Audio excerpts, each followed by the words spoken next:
தினம் நமது ஆலயத்திலே இருக்கக்கூடிய சண்முகநாத பெருமானுக்கு விசேஷமாக 25,000 ருத்ராட்சங்களை கொண்டு இந்த ருத்ராட்ச மகாமண்டபம் இந்திரகோடி விமானமானது நமது ஆலயத்திலே இந்திர சபையாக வைக்கப்பட்டு சுவாமியானவர் இந்த இந்திர சபையிலே எழுந்தருளி நமக்கெல்லாம் தங்க கவசம் சாற்றி நமக்கெல்லாம் காட்சி அளித்துக் கொண்டிருக்கிறார். அந்த தங்க கவசம் நூதனமாக நமது சுவாமிக்கு இன்றைய தினம் சாத்த பெற்றிருக்கு. அதாவது திருச்செந்தூர்ல சண்முகநாதருக்கு தங்க கவசம் எப்படி சாத்தி இருக்குமோ அதே போல நமது ஆலயத்திலும் இருக்கக்கூடிய சண்முகநாத பெருமானுக்கு தங்க முலாம் பூசப்பட்ட கவசமானது சாற்றி இன்றெல்லாம் நமக்கு காட்சி அளித்துக் கொண்டிருக்கிறார். இந்த ருத்ராட்சம் 25,000 ருத்ராட்சம் இருக்கும். நீங்க உங்களுக்கு பார்க்கிறதுக்கு சின்னதா தெரியுமே தவிர்த்து 25,000 ருத்ராட்சம் என்றால் சிவனுடைய நேத்திரங்கள், சுவாமியினுடைய நேத்திரங்களாக இருக்கக்கூடியதுதான் இந்த ருத்ராட்சம்.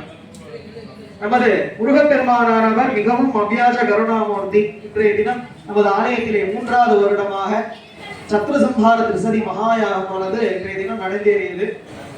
அதனைத் தொடர்ந்து சத்ருசம்ஹார திரிசதி அர்ச்சனை. இப்போ நீங்க பாதி பலனை மட்டும்தான் பார்த்திருக்கேன். இன்னும் பூரணமான பலனானது இன்னும் இருக்கிறது.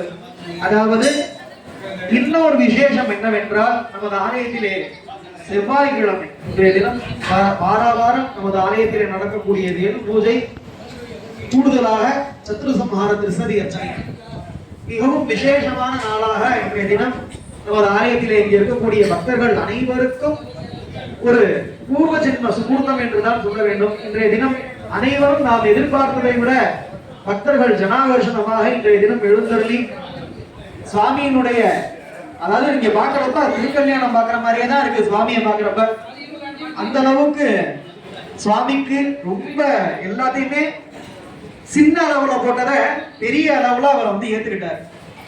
ஒரு சின்ன ஒரு ருத்ராட்சம் போட்டோம், அது 25,000 ருத்ராட்சமா அங்கே மகா இந்திரகோடி விமானமா நமக்கு எல்லாம் காட்சி வச்சிருக்கு. அந்த இந்திர சபையில சுவாமி எழுந்தருளி நமக்கு எல்லாருக்குமே இனிமேட்டு வரக்கூடிய வேல் பூஜை